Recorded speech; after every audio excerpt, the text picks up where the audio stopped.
kiyikini kiydirip bile kimdeyse cavan iç şeyimine de çıkıyorum yine. O kayır var kalsın. Çağırmaydan ne de giydim de Allah'ya çok. Ayrım Karaçay çepkeniniz vardı. Ne kiyik çıkmaydı anı? Ne kiyik çıkmaydı anı? Çağırmaydı o çepkeni. Boğaytlarına sonra çıkmaydı o çepkeni. Даже boşlukta da canımaydı o çepkeni nasıl? Karaçay çepkenini kiydirgen ne olmaydı buna? Ağır çepkenden ha. Yaramaydı, bunu koşkan ettiniz, bunu. Olalı çepkende olmasın, Karaçay çepkende olsun, sayma.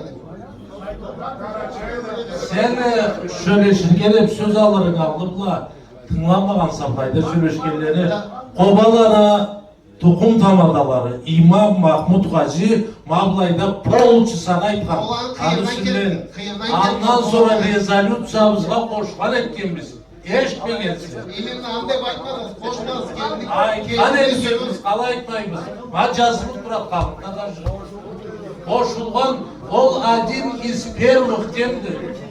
Neyse, elhamdülillah. Oh, yarhamdülillah. Allah razı olsun var. Telefon çıkarttı da, mikrofon çıkarttı da. Burada yine çıktılar, sayfanın üstünde. Başarılardan matarılan da aparatları çıkarttı, çeşitli. O sayfanın üstünden Kur'an çattım, sertifikat reçetinden sayfadı. Ve şuna da toyutkenese, natımız var, sertifikat dolu diye, kaçak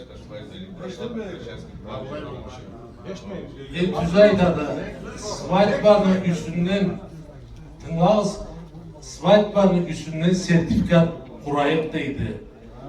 Kalay vardır ay, düz, yaş adam olanlar, morbadan adamdan ise tek söz ver, kök ayıktı. Allah iyilik versin, sağ olun. Ay biz zaten de kurayımız.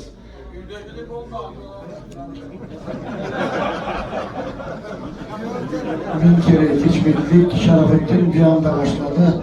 O bizde olan, Karaçay şaharda olan anan zatına, adam tözmez şezat üstünden 200, anı üstünden erkek rayonu Goratlı başçısı da hodip, grafik etip ben deniz şkollarda biz önlemede, rayonda da Gorat'ta da streçava etimiz, stajyer klasikli var.